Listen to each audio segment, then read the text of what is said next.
You're listening to ayahuascapodcast.com. My experience with this medicine is that there's a lot of intergenerational content that can be presented, and that there's a lot of guidance that can be presented. Now, of course, I'm speaking about my own personal experience. Like, there are many folks who don't have as much vision as I have, and that doesn't mean that ayahuasca is like better or worse for anyone, right? Like, certain people have much more somatic experiences. I can get very visual and get very clear directions. And for me, it's very much a conversation, and it's a deep relationship for me. I mean, it's absolutely the case that folks can get lots of counsel and content around what has been generational patterns and what their role can be to both honor and sever what is no longer functioning, and also to kind of continue in the ways of the good. But I mean, the vine knows everything. The leaf in the vine, they know. Like, she knows whatever you want to call. I don't even. There's so much that's beyond language in this conversation. Trainai con la vida, vida de la baila, cura con la guaira, limpia, limpia, taita, vibrando con la hualca. Hi, guys, and welcome to Ayahuasca Podcast. As always, we did the host, Sam Believ. Today, I'm joined by Lauren Taus. Lauren is a licensed clinical therapist specializing in addiction and trauma treatment with licenses in both New York and California. In her practice, Lauren integrates alternative treatment modalities, including trauma-sensitive yoga and psychedelic-assisted psychotherapy. Lauren is the founder of Embodied Life, a platform offering psychotherapy, psychedelic training, and retreats aimed at supporting personal transformation. I talked to Lauren about the topics of overcoming anorexia, sustainability of ayahuasca, integration and daily rituals, her processing loss of her mother, death as a teacher, embracing emotions, shared group healing, internal family systems, and much more. Enjoy this episode. This episode is sponsored by Lawira Ayahuasca Retreat. At Lawira, we combine affordability, accessibility, and authenticity. Lawira, connect, heal, grow. Guys, I'm looking forward to hosting you. Lauren, welcome to the show. Thank you so much, Sam. Happy to be here. Lauren, before we begin, tell us a little bit about your story and specifically how did you end up working with plant medicines? I mean, like most stories, mine is started with my own suffering, right? I was not a happy kid. I was painfully good. I was really very much committed to being perfect, and perfection is pretty strangulating and straitjacketing. And now, if any child is as good as I was, I would be very concerned. Children should be testing boundaries and exploring, and not so concerned with achievement and excellence. And of course, that was a mask for trying to feel okay. My parents, bless them, beautiful beings, beautiful souls, loved me very much. And they also had their own human challenges, which of course impacted me very deeply, and formed my primary architecture, which I needed to reorganize, do some interior design and building kind of redevelopment. I consider myself the unlikely drug girl. I was not engaging in any sort of psychoactive explorations in high school or college. I was far too busy being skinny and good, getting straight A's, doing what I thought I was supposed to do, and drugs were nowhere near that list. I was also, as part of my perfectionism, an almost successful anorexic, and I say that because I think the mission of anorexia is suicide in a very slow way. And I can remember thinking to myself, bones would be too big. I would be too much space to take up. So I was doing everything I learned about around taking care of myself and coming back to life. I was the walking dead for much of my existence, and therapy helped a lot. Yoga helped a lot, and much later in my life, I was invited to a journey. And I was with my brother, and it was very, very, very powerful. And I had been very resistant. My brother had invited me many times to go and have an experience with him, and I was scared that this would affect my diet and my body. I was like, nah, I'm not going to do that. But eventually I said yes, and went flying through the doors and knew that this would be part of my life. I started in a place and with medicines that I no longer sit with. I've kind of started naive like everybody else. and have learned a lot along the way. I have blown the wings of many things many times. They have shown me and grown me. And I have a really beautiful relationship with psychoactive plants and compounds. Of course, it's been my most favorite. Bless the vine, the healing vine, Banasterio biscapi in Chacruna. I'm very, very passionate about ayahuasca. I feel it's the privilege of a lifetime to drink this medicine and to commune with this medicine. And more, I'm learning about how to give back to it, because it's one thing to be served and to have your life supported by this very, very powerful life force, and at the same time, the medicine wants our care and partnership, needs it actually. So yeah, I have received unfathomable levels of healing from this medicine that like bring me to my knees in tears and of thanks. And yeah, there's a lot to say, but I think I'll leave it at that. Thank you, Lauren. Thank you for sharing your story. Well, whatever you did, and I believe you showed the viewers, the ayahuasca vine that you're having. And for those of you who will see the video version of it, yeah, you look pretty good, given your story and eating disorders. Um, it worked for you. So congratulations. And I'm always happy to see somebody's life change, not just by ayahuasca. Obviously, you did a lot of work, I can imagine, but facilitated by ayahuasca. It's interesting that you mentioned being an unlikely drug addict or unlikely drug person. That's how I define myself for sure, because I always thought, before long ago when I thought ayahuasca was a drug, I was like, well, you do drugs and you end up under the bridge and your life is over. For me, uh, ayahuasca was the first ever psychedelic experience. Any first ever, like back before I thought it was a drug, first ever drug experience, so to speak. I don't believe that anymore. Um, so obviously you mentioned that you work with ayahuasca, you're a big fan. Talk to us about that. Was that ceremony with your brother? Was it with ayahuasca, or how did you start? And you kind of said that you did things wrongly and you wouldn't do it again. Maybe you can give some words of warning for the beginners in the space. Yeah.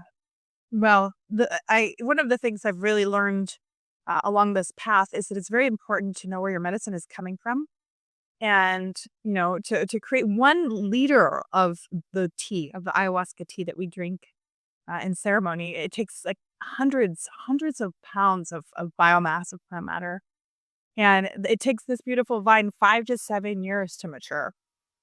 So your facilitator should be part of regeneration projects for them to be serving responsibly. Like, it's really important for people to know where their medicine is coming from. The provenance is incredibly important. And I think that I had of course had no idea to even think about that when I started. And I started in a circle that was not ayahuasca. It was often folks ask me, where do you need to have other experiences first before you drink ayahuasca? No, not necessarily. I don't think that that's required. I do think that a certain amount of inner resourcing is required. I think that the circle really needs to be incredibly well held. I have seen and heard many bad and nightmarish stories around people drinking medicine and not being cared for, and the medicine not being cared for. Right?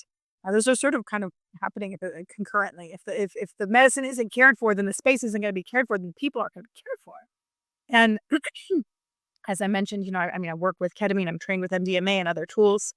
I think all of the medicines have their own space and place, but for me, I am my teacher is ayahuasca, and I have a teacher who knows this path and is very connected with her teachers in the Ansan.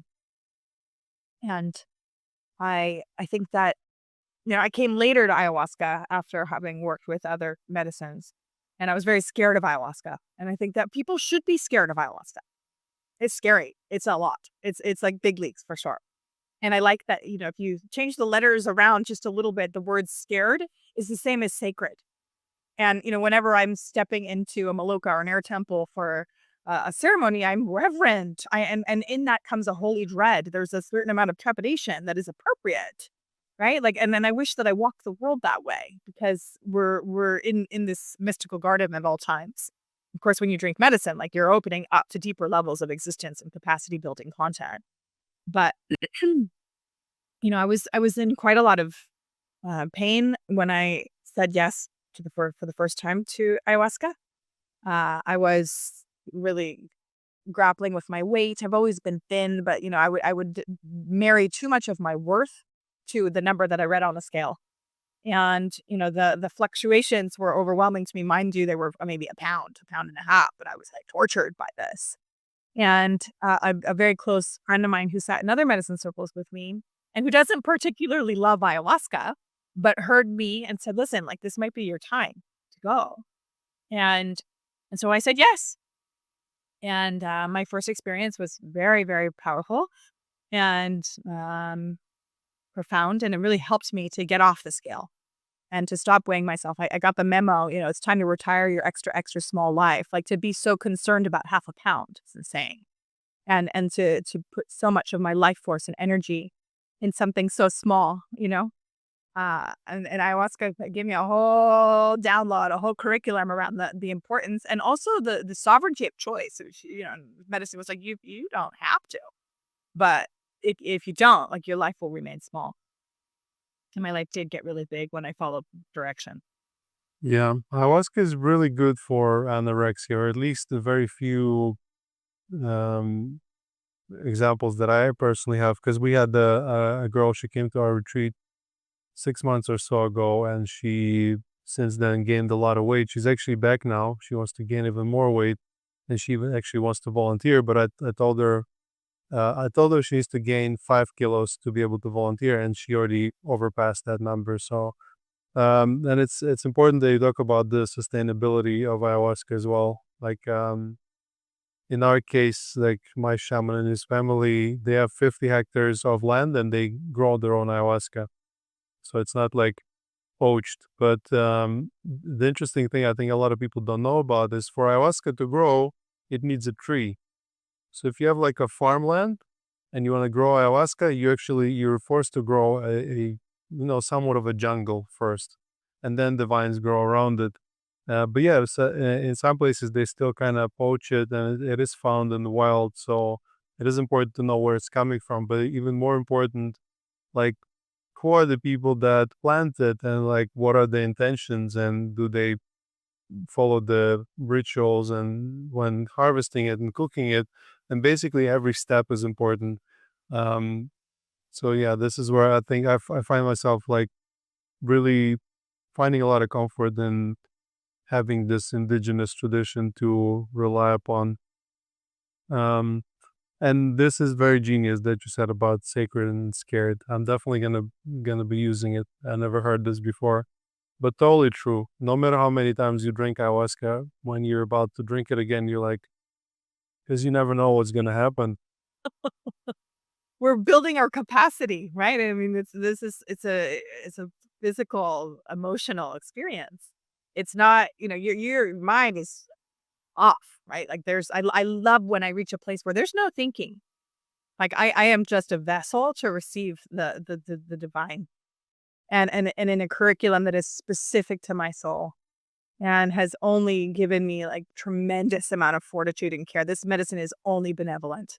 And I have had very hard experiences, very, very terrifying experiences, very painful experiences. And they've all been benevolent. They've all been like for me and have softened me and widened my capacity for really what matters.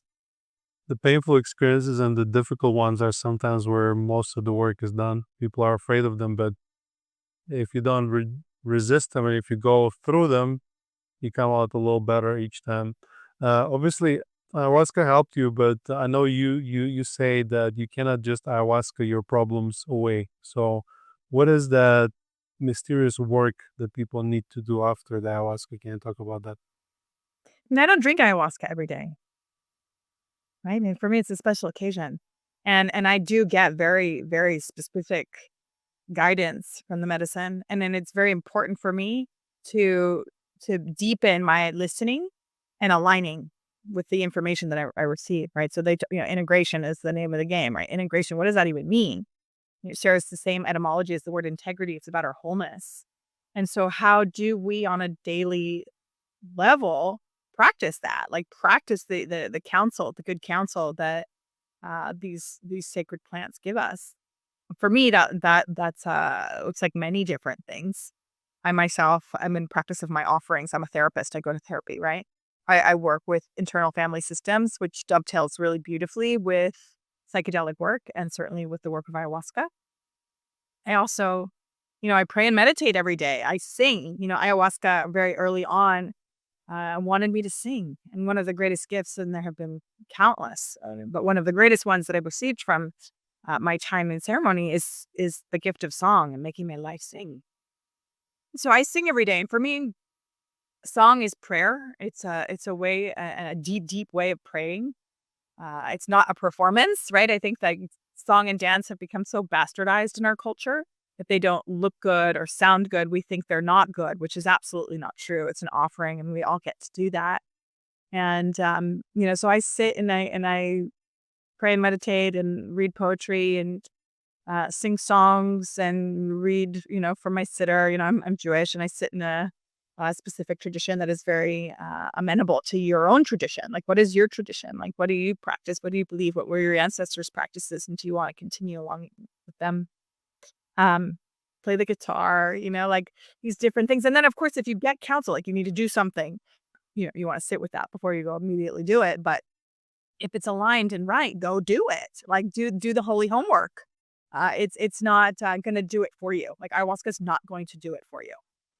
You still have to okay, got the memo. Now I need to, for me, for example, when I started, like, I had to eat more. I had to get rid of my scale. I had to make changes in my life that were hard. But I was, kind of resourced and supported by the root and divine.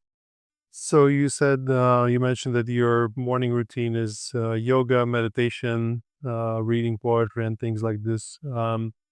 Why do you say that your morning routine is essential? I've heard you saying that. Having a morning practice for me gives me a scaffolding to support the navigation of my life. Life is wild. Life is unpredictable. Life is excruciating and exquisite. It's brutal and beautiful. It's like everything. I love life. I'm like madly in love with it. And, you get thrown curveballs. There's pain. There's sickness. There's death. There's stuff that shows up. And if I don't have a scaffolding that can hold me in any weather, including sunshine, right? Like, how do I stay present to the sun on my skin, right? When the kiss of the breeze, like, how do I enjoy that? For me, the scaffolding allows more presence and kind of invites that. It gives me like a home inside of my body and my spirit, and otherwise we disintegrate. Our culture is very, very, very sick. I like to say, I'm tired of diagnosing fish in toxic waters. Fish are fine. Like, we are a big water problem. And for me, a part of how I counteract the sickness of culture is by sitting and being well. So I'm not well if I'm not sitting. So you mentioned bad things and death amongst them. But I know you also talk about death being a teacher. Absolutely. Can you talk to us about that? Yeah, absolutely. This is called the vine of the dead, ayahuasca. And I'm much less interested in death I'm much more interested in life, but leading cause of death is life. And we're all going to do that. And I think that the more we appreciate our finitude, the more invited we are to this game of life, for the majesty of our own existence and of existence itself. I myself have been on the roller coaster, like the death rodeo, a couple times. My sister died of cystic fibrosis when I was 20. My mom died of pancreatic cancer when I think it was maybe 34. And so being really close to people I love dying, very hard. I actually, in a recent ayahuasca experience, I relived my mother's dying process. And there's so much that I and we as humans in the acuity don't have the spaciousness or capacity to fully feel, and that then gets sort of suppressed and repressed within us. It was a big lot of grief. And I think that grief can be orgasmic. I think it's very fertile It's rich, and of course grief is also married in a good marriage to joy. But revisiting my mother's death and dying was very healing for me, and of course I was like weeping my face off. I think signature Lauren Tiles and ayahuasca is like big grief and lots of laughter. Big grief and lots and lots of. I'm always the leader of the giggle gang. Like just giggling with myself. So fun. Mhm. But we live in a culture that wants to, or I do, in the United States, that really doesn't do well with death. We don't like to look at it or think about it, and when people die, we sort of want it to be like tucked away and done. You know, my mom's experience is that people wanted her to be done with my sister's death pretty quickly, and didn't really hold the space for the continuation of the relationship, the continuation of the grief around that primary loss. And we have a lot of work to do around how we honor the dead and honor the process of death and dying and the elders. And I believe that this work of sitting with ayahuasca is very, very helpful with that. And also in the maintenance of the relations that are no longer here in form. I've had so many beautiful connections with my mother in ceremony, and my relationship has deepened with her and has healed with her. And it's death is really an illusion in many ways, but it's an illusion we really need to kind of grapple with more directly. So you basically saying that your choice is to feel all the emotions, the good one, the bad ones. Don't repress them. I definitely find that would work with ayahuasca. And not that the feelings are bad. Like we're conditioned and trained to think that certain emotions are bad, right? I think that anger, for example, we have an anaphylactic allergy towards, so it gets super weird. Gets really weird. Like if we can manage conflict better, which of course includes anger, boundary violations, then we have the opportunity for peace. Like peace requires mastery of conflict. It's not bad. Like we're ecosystems, each one of us, and complicated ones at that. We have our own conflict inside, and how we then bring ourselves to one another and to the earth itself, right? Like we should be grieving. Grief practices are essential. Like I love grief. And yeah, I want everyone to really open more fully to their emotional lives. Like we're emotional beings. This is a feeling universe. We get stuck upstairs, and thank God for our cognitive capacities, but we need to marry our minds to our hearts and our bodies and live in a more integrated way. So being stuck upstairs is, thinking too much. The opposite would be feeling more. How does one do it? Let's say ayahuasca or not. Any advice? How does one get unstuck? Quite literally move. I think movement is really essential. When I started my work as a psychotherapist, I had very little skill because of course I was just beginning. And at the time I was also teaching yoga, and yoga was a really important and continues to be a very helpful tool for me to get into my body, to unlock whatever it is that I'm experiencing that might want to be tucked away based on whatever pain I'm trying to get away from. But moving our bodies consciously, dance, yoga, running, this is all very helpful. I think dance is really, really, really a good medicine.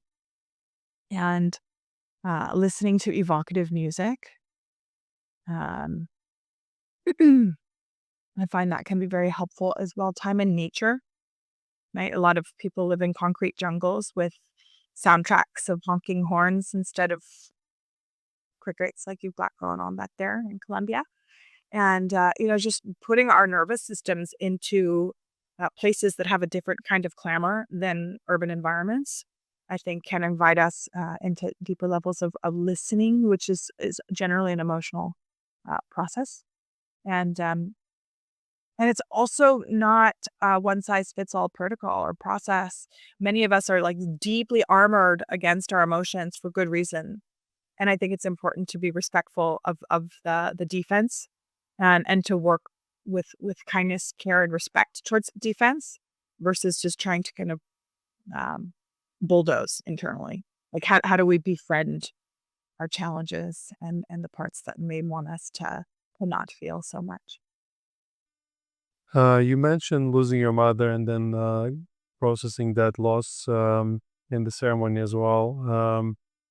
Have you ever been able? I've heard stories, many stories of people being able to get in touch with the lost one, sort of say the last parting words or receive a message. Have you ever had these kinds of experiences? Not like that. I feel like the way of my mother's death was very complete for me. I have deepened my relationship with her. I was very angry at my mom, and she had a very traumatic existence. She maintained a beautiful spirituality, a lot of resilience, and simultaneously she was very traumatized. And her trauma led her into, an addiction. I don't like that word, but she was medicating to get away from her pain. She didn't have anything else that worked better than that. And so for anybody who is in that kind of relationship with any sort of substance or behavior, we need to get much more compassionate and curious. So I've been able to replace my anger with compassion and curiosity. And my mother's trauma was largely sexual, and so I became aware of the way in which I was just another person that took her dignity in my rage. And I can simultaneously honor my own anger towards her and like restore the dignity and apologize. And I've been able to, as her seedling, right? Like my mother lives in me, grieve what I feel she wasn't able to grieve, let more of that go through my body, and feel her dancing and alive and pure within my system. And what a gift, what a gift. And so, my mother and I had, ups and downs in our relationship. I wanted more for her, and I was upset that like that wasn't happening. And I have been able to see her with all that she merited in this lifetime through ceremony. And that's been very corrective for my experience as a woman, and also for my experience around relationship with the world and with other people. By wanting more for her, you mean you wanted her to maybe use some of the things you've learned yourself to improve the quality of her life or something else? Yeah, I mean, for sure, I know that my mother would have lived longer with access to this kind of work. And I know that that's true for many, many, many people. We are fools to think that our experiences don't impact our bodies, right? Like my mom had pancreatic cancer. She was living with chronic stress. Like that's not disconnected. I struggled with my mother's lack of self-esteem and self-worth, which was taken from her. It was taken from her. And she had a hard time reclaiming it, right? She had a lot of expensive therapy and treatment that made things worse, and I've seen that happen time and time again in my clinical practice. A lot of, like, treatment facilities and a lot of therapeutic interventions are shaming and blaming and do not help people reconstitute themselves at the site of injury. Believe that psychedelic medicines can do that, and I wouldn't necessarily have, like, suggested ayahuasca for my mother. Like, she would have needed something like MDMA or, like, something gentle, heart-centered, body-based. Ayahuasca is, not, um, always gentle. She certainly can be gentle, but she's not always gentle, and I think that for folks who are interested in this, it's absolutely something you self-select into, but this is big work. This is big, big, big work, and, I believe people need to, like, have some kind of constitution for it. I wanted my mom to have more self-respect. I wanted my mom to have more of a voice. I wanted her to stand up for herself. I wanted my mom to treat her body with more kindness. When we're traumatized, the body becomes a scary place to be. And my mom did not feel safe in her vessel, and I have so much compassion for that now. Oh my god.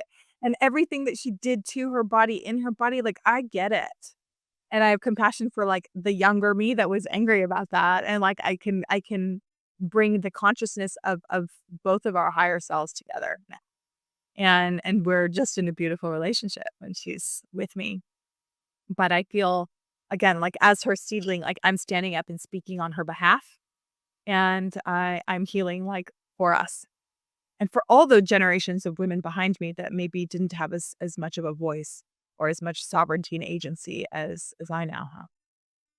Talking about the generations and intergenerational trauma, uh, how can ayahuasca be helpful there? Is it even a thing?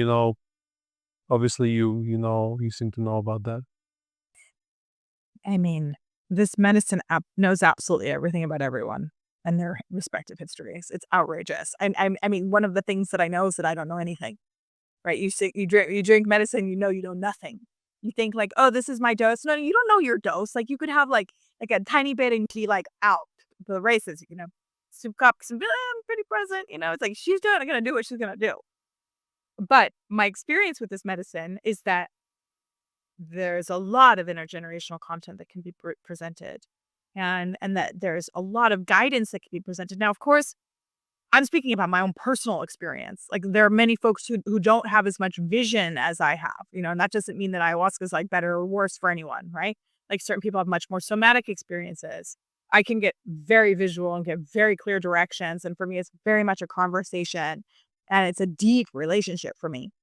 But I mean, it's absolutely the case that folks can get lots of counsel and content around what has been generational patterns and what their role can be to both honor and sever what is no longer functioning, and also to kind of continue in the ways of the good. But I mean, the vine knows everything. The leaf in the vine, they know. Like she knows whatever you want to call. I don't even. There's so much that's beyond language in this conversation.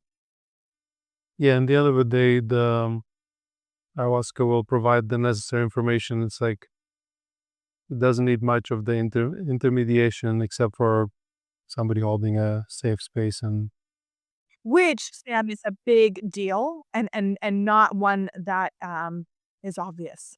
The amount of stories I've heard of people not being well cared for or supported in ceremony is incredible.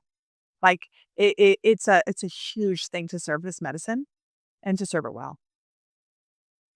yeah, it happened to me personally. I've been drinking medicine in the jungle, and I went to purge in the bathroom, and I closed the door, and I went to the bathroom realm. I don't know if you're familiar. Another bathroom realm. Well, And I was stuck there, and because it was a brick building with a metal door, and I shut the door closed, and I went very, very deep. I, couldn't do anything, couldn't open the door. I was flailing around.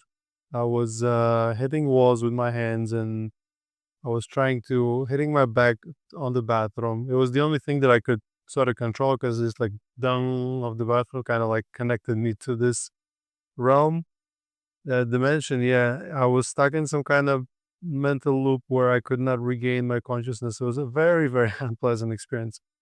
And when I came out of it, another thing I was trying to do was, for some reason, I really wanted to touch my brain. So I was like scratching my mouth and stuff like that. I don't want to scare people away because it only happened to me once, but it was a terrifying experience. And when I came out of it, I found myself alone in the jungle in this bathroom. There was nobody in this house. There was nobody in the Maloka. They're just like, whatever, he's gonna do his thing. And I got PTSD after that for quite a bit. And it happened like a few ceremonies after one of my biggest, most beautiful ceremony ever, the one that caused me to start Loera, the ayahuasca retreat that I run. So it was really shocking.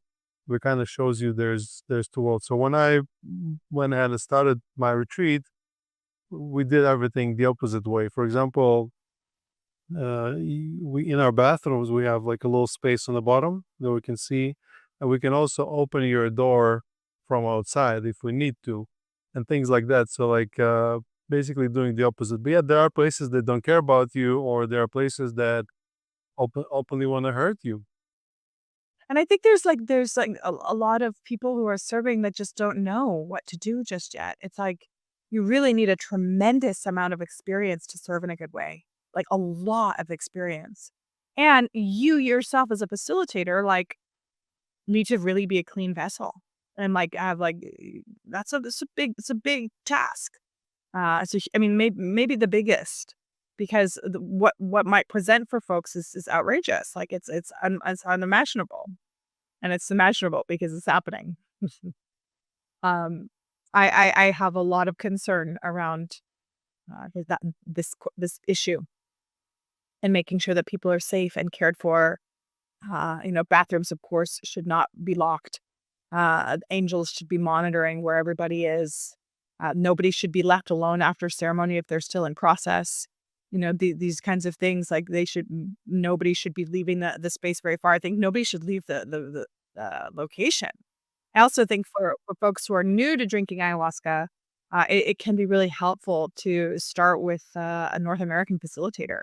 Because if you go straight to the Amazon, like they're not going to give you any information around like flight school or landing gear or how to integrate or think about what's happening. And you know it's such an outrageous shift of consciousness. And I think people need a lot of handholding and education around how to make use of their time in the space and how to apply it in the aftermath. I think that people going to the Amazon and working with tribes, like they should do that, right? Like ayahuasca goes on global tours all the time, but like she likes it when you go visit her at home. And you should do that when you've got some air miles, I think, like when you really know what to do and you don't need so much coaching or handholding, right? I think that the people who are, sitting within their own tribal traditions, like it's not their job to educate a North American person. It's not. Like it's so much of that kind of navigation information should already be present with the person, I believe.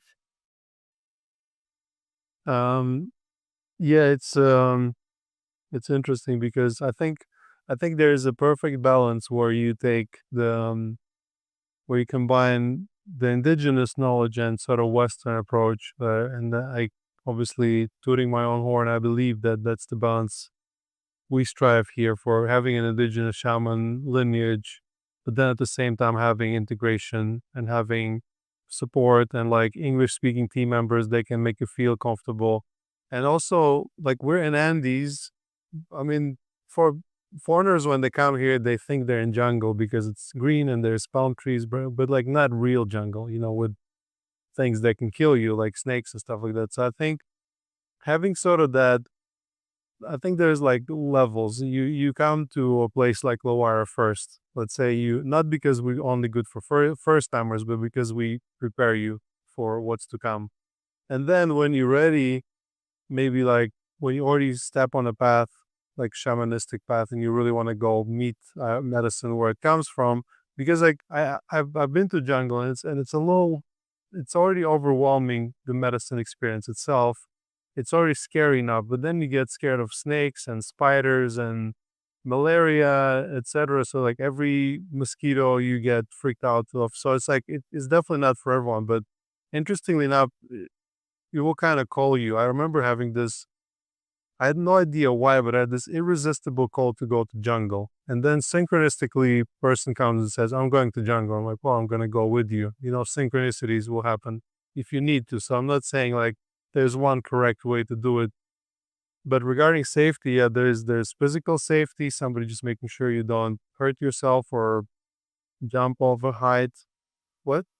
Knives away and all that jazz. Yeah, like a basic stuff. Like in my Maloko, we don't have sharp corners. Like everything is somewhat rounded.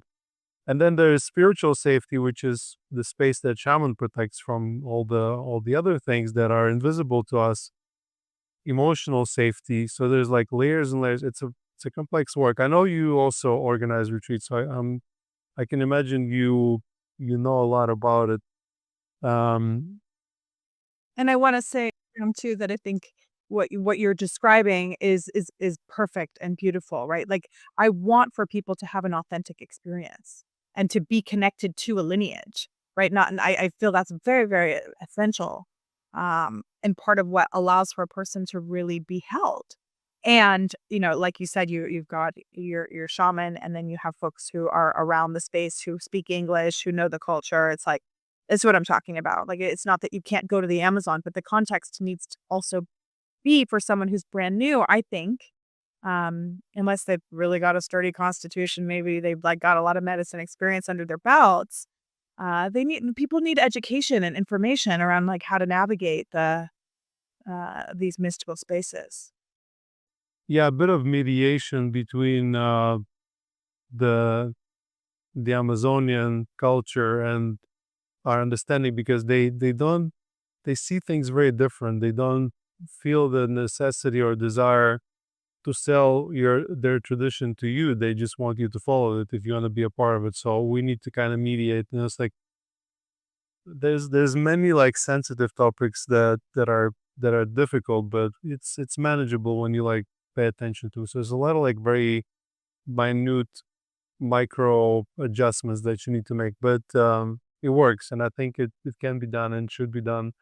Um, let's switch the topic a little bit and talk about medicine from the point of view of medicine. I know you have lots of doctors in your family, and you don't hate the allopathic medicine model.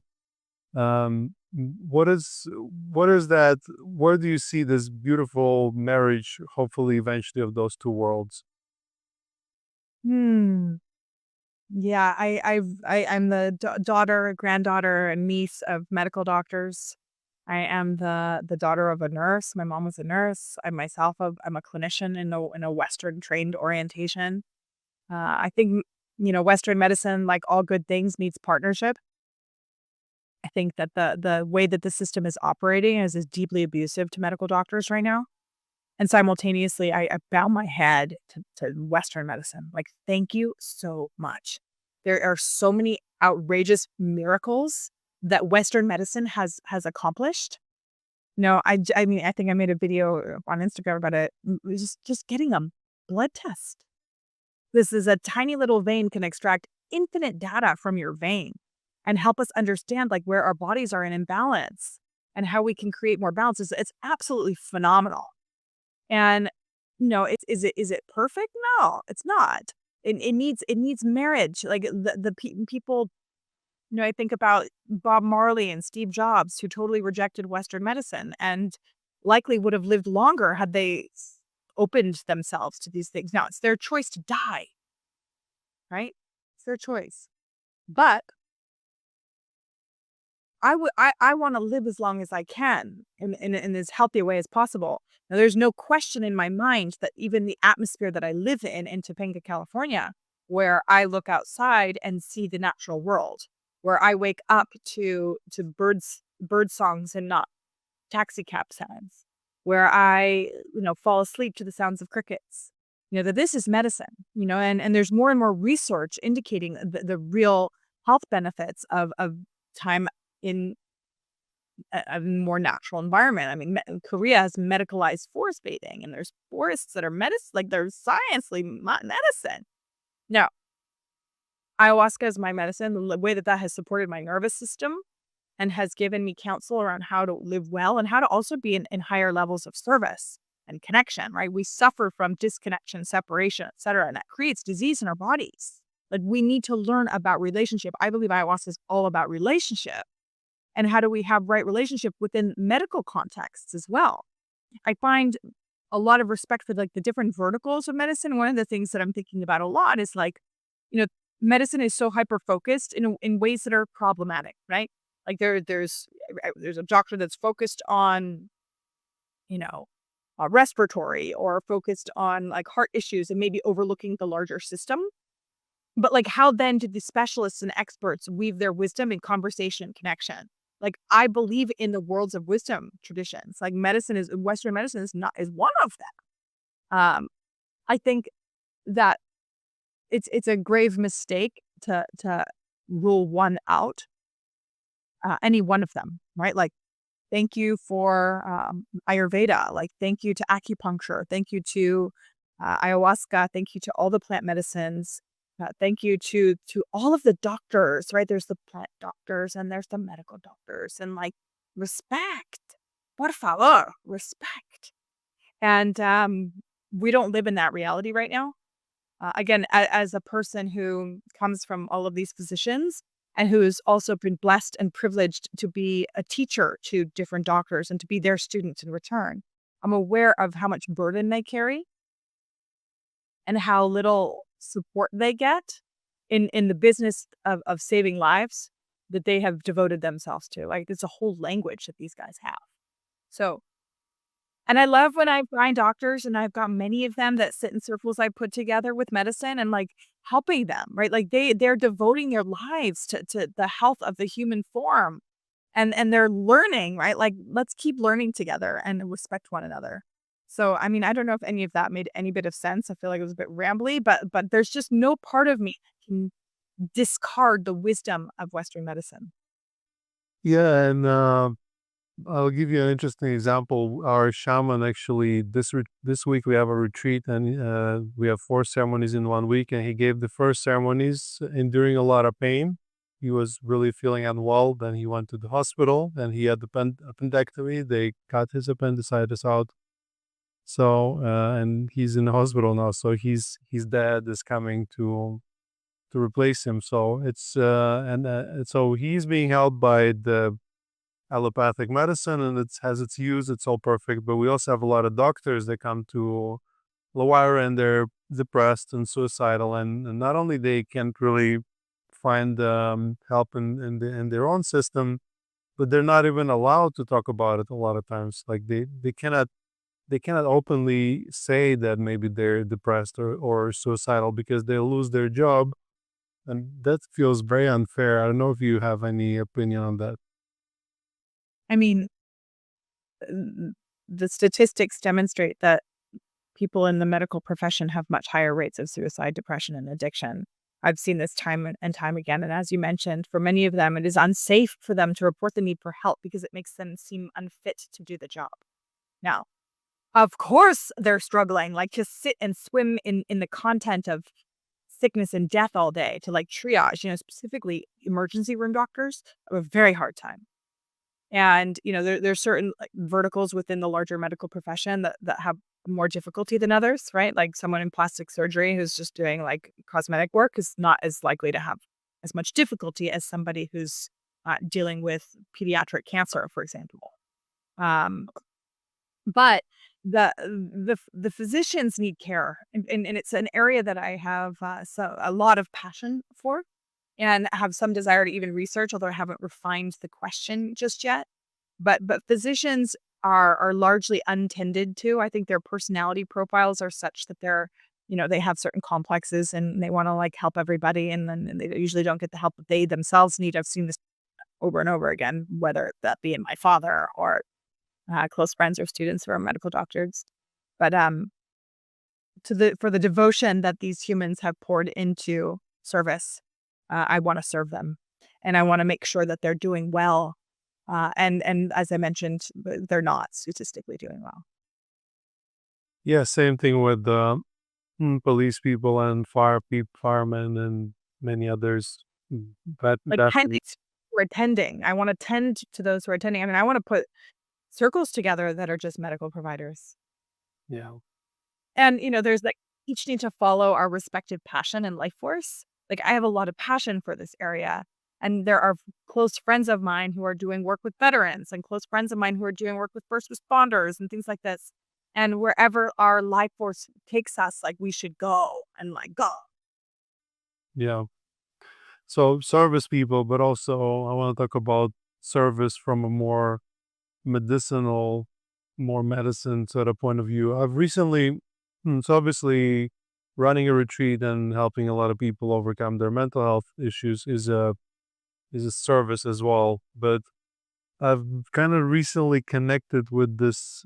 I don't know if it was in the medicine or right after the ceremony, but kind of this like act of serving, as in like you can't really find words about it, but like um, feeling like a joy of serving that does not revolve around receiving anything in return.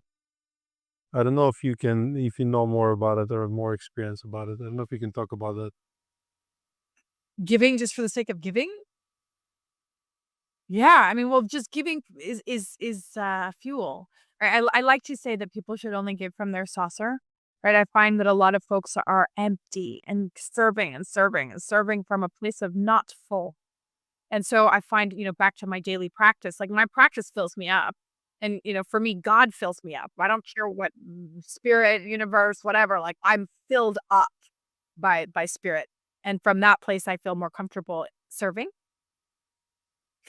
And I do think like it's important to kind of manage like the ins and outs and ensure that you're not like in deficit.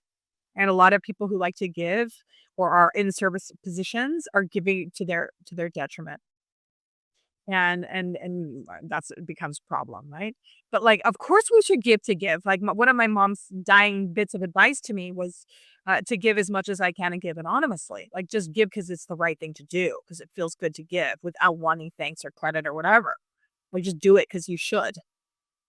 But again, like, no, if it's all one, to ensure that you've got to give, that you've got to give. How about giving but not receiving gratitude in return? Like having a very difficult what? That's exactly right. It's like, my mom said, like, you just to do it because it's right to do, not for the thank you, not for the attention or validation, or any of that, but to ensure that like you have enough inside of yourself that giving doesn't deplete you, that giving doesn't create resentment within you, that giving is like authentic to you, right? Like that's the space from which to give. And as I mentioned, for me, like I fill my tank. Like I'm not getting filled up. Like, yeah, of course we need relationship and connection and we're all infinitely, intimately, forever and ever connected. Like I get filled up by my trees. I get filled up by the birds. I get filled up by my prayers. I get filled up by my songs, by playing my guitar, you know? And then it's from that place that I can give and just give because I want to. And I don't need anyone to know. Yeah. It can be difficult when you're trying to help someone, but not only they don't like it, but they can also hurt you in return. Yeah, you have to kind of be like kind of Jesus consciousness where you can literally be slapped. Like it happened to me in a ceremony where I was slapped in the face for wanting to help. But that's okay, I guess. Karmically, you're getting some points. Um, few more topics. We have 10 more minutes left, but I have few more topics we can talk about. I'm just gonna give you a list, and you can tell me which is the most exciting for you. So, childhood wounding, somatic approaches, individual healing versus group healing, doctors offering ketamine without trying it themselves first, internal family systems. Which ones of these would you like to talk about? Wow, you got a lot going on there. Hold on. I think that for nobody should be giving any psychoactive medicine without having a lot of their own personal experience. So, to the doctors who are delivering ketamine because they can medically legally, stop. Right? And if you're not like a seasoned traveler yourself, like this is not diabetes medicine, like stop. There's so much harm that happens in spaces where people do not know what they're doing. And the harms are coming from very naive and innocent places. So like compassion, por favor. But like there's a big lot of mess that needs to be then cleaned up. And like again, it's about understanding the potency of the medicines that we serve and that we work with and that we recommend. And especially if they're designed to be something other than anesthetics, right? Like ketamine is an anesthetic. So if you're using this for mental health treatment, like please understand what you're doing. As it relates to individual versus group, I have a lot of thoughts about this. We all need individual attention. We all need individual attention. And I love giving people individual attention. I love being like intimate and front row to their like breakthroughs and their breakdowns and celebrating with them and grieving with them and like holding their hands through their lives, etc. And we are largely starved of community in North American culture. And we are living very masked lives and very separated lives and very like Instagram highlight reel lives. And when we sit together in community and ceremony, we are also healed by the healing of others that we get to bear witness to. We are healed by watching and opening our hearts to the great heartbreak of what lives inside of our neighbors and our friends and our family members. Just to bear witness is a medicine. To bear witness is the whole of my profession. I don't help or heal anyone. They help and heal themselves. And I hold their hands and I give them all kinds of skills. And yes, internal family systems is one of my favorites. And as I mentioned, it dovetails really nicely with psychedelic work and certainly the work of ayahuasca. But I can't plug enough the potency and power and the healing that happens when we sit together. And of course, when we're sitting together with ayahuasca, like, A candle goes off, everyone's got their medicine inside of them. Medicine is drinking up each of the individuals, and we're going on a solo journey. Like, we are going on a solo journey together, right? Like, it's like I feel like I zip up my spaceship and I'll see you when the candle comes on again, right? But I'm also like aware that I'm sitting in a space where someone's grieving, someone's barfing, someone's laughing, someone's dancing, someone's crying. Like, it's all happening at the same time, and it is like right here, right now in our lives, never mind medicine. So I think that when we really feel in the moment this truth, we feel more connected. And that is one of the biggest medicines of all. So I'm a huge advocate of sitting together. I feel very blessed to run retreats with medicine myself, whether they be trainings that I do with ketamine or retreats with plant medicines. And when we come together, big things happen. And I think sometimes those big things need support individually and often. And whether that's in the privacy of your own home or under the care and support of someone with a title of therapist or something like this. But I can't advocate enough for group experience. And you mentioned internal family systems several times. Can you tell our audience, maybe if they've never heard about it before, what is it? Sure. So internal family systems is an orientation that really dovetails nicely with psychedelic work. It was kind of set forth by a man named Dick Schwartz. And basically, the concept is that we all have self energy, which you could also consider like your soul. It's like the sun, it's always shining.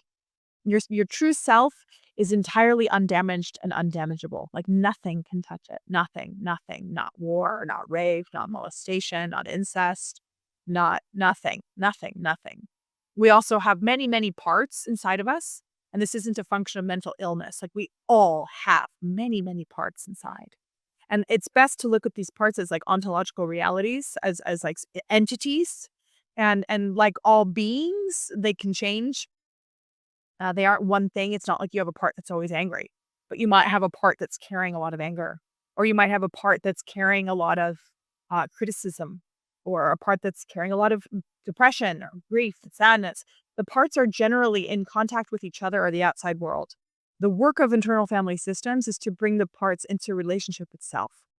And these parts are often managing or protecting exiled parts. So very wounded, often younger parts of us that have been neatly tucked away, locked away, and like pushed to the side. So much so that often we don't even remember them. We don't even think about them. But maybe this kind of work can resurface them, like the managers and protectors kind of go to sleep and exiles can be more present with medicine work. But all of the parts are good. Dick Schwartz wrote a book called No Bad Parts. So, I had an anorexic part, like that was like, that's job was like, I'm going to starve. And I was very effective. I was like 50 pounds less than I am now. I'm a very petite little person, right? Like it's insane that I did that. But like that part was trying to protect me from the pain of my existence. And so thank you, right? Like whenever I'm working with anybody who's got any sort of like quote unquote addictive process, it's like we have to start by saying thank you to that part. But it's really working from a lens that's non-pathologizing, that's understanding that even a suicidal or a homicidal part is there to protect you. It's got a good intention. And we don't want it to like act out, right? Like we don't want that. But how do we build a relationship with this part such that it can like put down some of its behaviors and change its role and allow us to access more of our wounded, exiled parts that really need our consistent care and attention, but have been pushed out in order for us to survive. So it's really about building relationships with these parts and understanding that like our souls, our infinite souls and selves are like just not bothered. They're like capable of doing anything. They can die and it's okay. Like it's like it's okay. There's something that will witness like the whole process and still be there when it's done. Yeah, that's a great way to see things. Lauren, thank you so much for this episode. I think it was packed with gold nuggets. I'm sure people will enjoy it. Where can people find more about you and your work? Well, we've got my website, embodiedlife.com. It's spelled with an I-N because I want you to go into your body and live. Embodiedlife.com. Also on Instagram at lauren.taus or at Embodied Life Therapy. Thank you, Lauren. Thank you, Sam. Super fun. Guys, you've been listening to Ayahuasca Podcast. As always, we do the whole Sam Believ, and I will see you in the next episode. I hope you enjoyed this episode. If you'd like to support us and psychedelic renaissance at large, please follow us and leave us a like wherever it is you're listening. Share this episode with someone who will benefit from this information. Nothing in this podcast is intended as medical advice, and it is for educational and entertainment purposes only. This episode is sponsored by La Huayra Ayahuasca Retreat. At La Huayra, we combine affordability, accessibility, and authenticity. La Huayra, connect, heal, grow. Guys, I'm looking forward to hosting you. Trae con la vida, vida de la baila, cura con la guaira, limpia, limpia.